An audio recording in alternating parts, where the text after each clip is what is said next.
Hello guys, तर मग आज आपण आलो आहोत मॉर्निंग वॉकसाठी. तर मी, माझे भाऊ आणि माझे पप्पा आज सकाळी मॉर्निंग वॉकला निघालो होतो. 7 वाजल्यापासनं ते 8 वाजूस्तर. चला पाहूया पुढे काय होतं. आज असंच आम्ही जात होतो त्यावेळेस आम्ही जरा गप्पे मारू लागलो. तर हळूहळू चलत चलत एक हॉटेल दिसले. तिथं ओलिवा नावाचे हॉटेल होते. तिथेच माझा भाऊ बघून पाहून म्हणाला की दादा, इथं आपण कुठेतरी आलेलो. मी म्हणालो हो, आपण आलेलो. आपण तुझ्या बड्डेच्या दिवशी आलेलो. हे 2 वर्षाआधीची गोष्ट होती. आम्ही आलेलो असंच. तर मग आम्ही हसत हसत पुढे चालू लागलो. मग पुढे चालता चालता आम्हाला गार्डन दिसले. माझ्या भावांनी आग्रह केला की आपण गार्डनमध्ये जाऊ आणि जरा फिरून व खेळून यावं. तर आम्ही आता गार्डनपाशी पोहोचलो आहोत. तर आता आम्ही गार्डनच्या गेटमधून आत गेलो आणि पप्पांसोबत जरा फिरालो. तर असंच माझा भाऊ आणि मी थोडा वेळ असंच फिरत फिरत एक मोर पाहिला. तर तिथे मोरचा बोर्ड होता. तर तिथेच आम्ही पाहिले की अरे, इथे तर मोर आहे, बघूया कुठे आहे. तर जरा चालल्यावर बघितले की तिथे एक मोर होता, पण तो खरा मोर नव्हता, तो एक स्टॅच्यू होता. आम्ही असंच हसत हसत पुढे गेलो आणि जरा असेच गप्पा मारत होतो स्कूलच्याच. तर स्कूलच्या गोष्टी चालत चालत आम्ही जरा ओर पोहोचलो आणि तिथे अजून एक बोर्ड होता व तिथे एक बसायचे स्थान होते. पण आम्ही विचार केला की चला काय होतं, असंच चलत चलत पुढे भाऊ. व आम्ही इथे हे एक्सरसाइजचं हे बघितले. तर मग एक्सरसाइजचं पास न करता एक घोडा दिसला. माझा भाऊ म्हणाला हे अर्धा का आहे. मी म्हणाला अरे तो स्टॅच्यू आहे. तर मग तसंच आम्ही हसत हसत पुढे गेलो. भावाने बोलले की चल दादा, आपण जरा खेळून ये. मी म्हणालो नको, जरा पुढे पाहू. आणि इथे एक असंच मोठं असं दिसलं. मला वाटलं की काय आहे. तर पप्पांना विचारलं. पप्पा म्हणले ते वॉचआउटसाठी आहे. तर वॉचआउटसाठी आम्ही असं स्किप करून पुढे चाललो. मी खूप दमलो होतो, पण माझा भाऊ आणि पप्पा काहीही दमले नाही, एक घामही फुटला नाही. असेच आम्ही पुढे चालत होतो, हसत हसत गप्पा मारत मारत असेच आम्ही जरा वर पोहोचलो. वर पाहिले तर किती भारी व्ह्यू, अख्खी पूर्ण शहर दिसत होतं. किती भारी, आहा. आणि वरून माझा भाऊ दमायला थोडा पण थांबना. मी तर चलता खूप दमलो होतो. असं वाटत होतं की कधी घरी पोहोचणार आणि कधी मम्मीच्या हाताचे पोहे खाणार. वाह, किती भारी व्ह्यू आहे. इथं ना आमची बिल्डिंगही दिसत होती. तुम्ही पाहून ओळखा बरं आमची बिल्डिंग कुठे आहे. तर असंच आम्ही फिरता फिरता पोहोचलो. असंच चलत चलत अजून वर चढलो. तिथं बघितलं ते एक टंकी होती. भावाने विचारले ही टंकी का ठेवली आहे. मी म्हणलं अरे झाडांना पाणी देण्यासाठी. मग एक टंकी फाटलेली होती, तिथूनच आम्ही चलत होतो. भाऊ विचारला दादा, ह्यांना कधी पाणी नाही दिलं का. मी म्हणलं अरे देतात रे, पण जरा दुपारच्या वेळेत नाहीतर कधीतरी. मग भावानी म्हणलं की साईडला तर जंगल आहे दादा, कुठून तरी वाघ नाही तर सिंह येईन. मी म्हणलं काय नसतं, इथे फक्त खारुताई असेल. खारुताई असली तर असेल, नाहीतर नसेल. मग भाऊ म्हणला दादा थांब, मागे बघ, पप्पा व्हिडिओ शूट करत आहेत. असंच मग आम्ही थांबून जरा पुढे पोहोचलो. तर अजून पुढे गेल्यावर खूप वर आलो. तर वर आल्यावर आम्ही पाहिले की अरे बापरे, आम्ही तर खूपच वर आलो आहे. असंच हसत हसत एक झाड दिसले. त्याचे पाने असे वेगळेच होते, पांढरे होते. माझ्या भावाने विचारले की किती हे असे काय.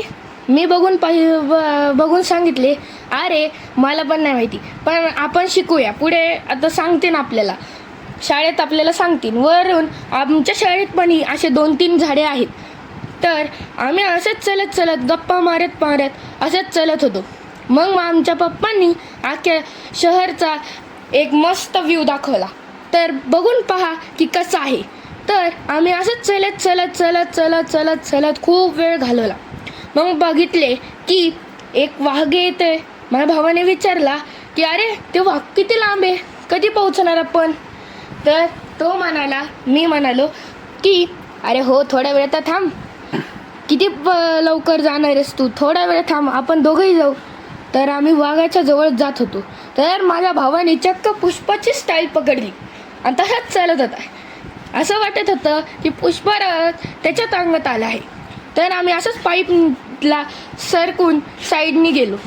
तर पाहिले तर वाघ, तिथे तर एक वाघचं आहे. भावाने जरा हे केला, आग्रह केला की फोटो काढायचे. तर आम्ही जवळ गेलो. मी त्याला पकडून घेऊन जात होतो का की तो थोडं घाबरत होता, का की खाली खूप हाईट होती आणि त्याला हाईट चित्ता आला आणि तो असं ओरडला, वाव चित्ता, अरे ती शेपूट कुठे गेली. तो म्हणाला, अरे मी म्हणालो शेपूट तुटली असेल, जाऊ दे, हे बघा आम्ही आज वाघाला पकडलं, असा भाऊ मला म्हणत होता.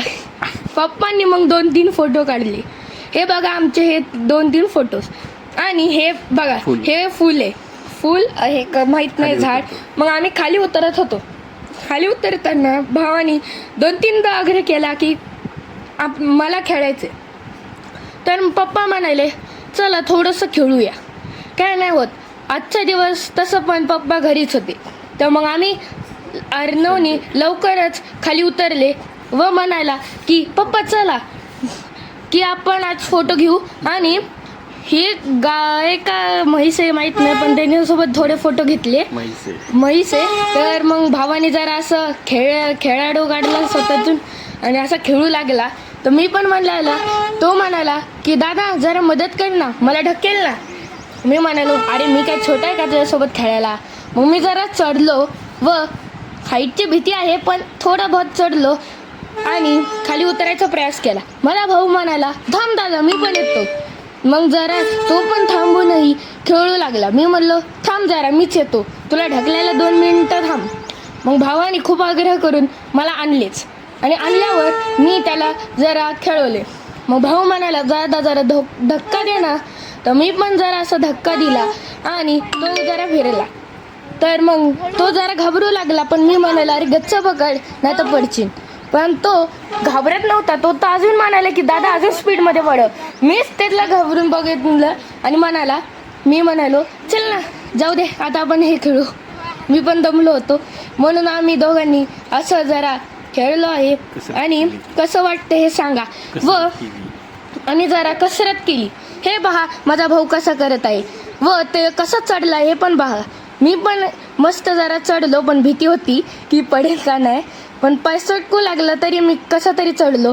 व भावाने बघा कसं मस्त कसरत केली आणि कसा निघाला. तर मग भाऊ दुसऱ्या साईडने आणि मी दुसऱ्या साईडने. मग आम्ही दोघं येऊ लागलो. तर मध्येच अडकून बसलो की माझा भाऊ म्हणाला, दादा थांब मी तिथून येतो, तू जरा थांब नाही तर घाईमध्ये आपण दोघे पडू. मी जरा थांबलो आणि जरा टाईमपास करू लागलो. आणि मग जरा वेळाने माझा भाऊही आला. मग तो म्हणाला, दादा 2 मिनिट थांब, मी आलोच आता. आणि मी जरा वॉल पुशअप सारखे मारले, जरा मज्जा आली. मी म्हणलं तिकडून जा ना. तो म्हणाला, नाही दादा मला भीती वाटते. मग मी जरा सरकलो आणि दुसऱ्या साईडनी येऊ लागलो. माझा भाऊ म्हणाला, दादा थँक्यू, आता मी साईडनी जातो. आता मग भावाने असे खालून निघाला आणि मी जरा घाबरू लागलो, का त्याला तर लागलं तर मला कसं तरीच वाटेल. मग पुढच्याचपासून आम्हालाही येता येणार नाही. आणि हे बघा सूर्य. कसा वाटला हा व्हिडिओ सांगा. बाय.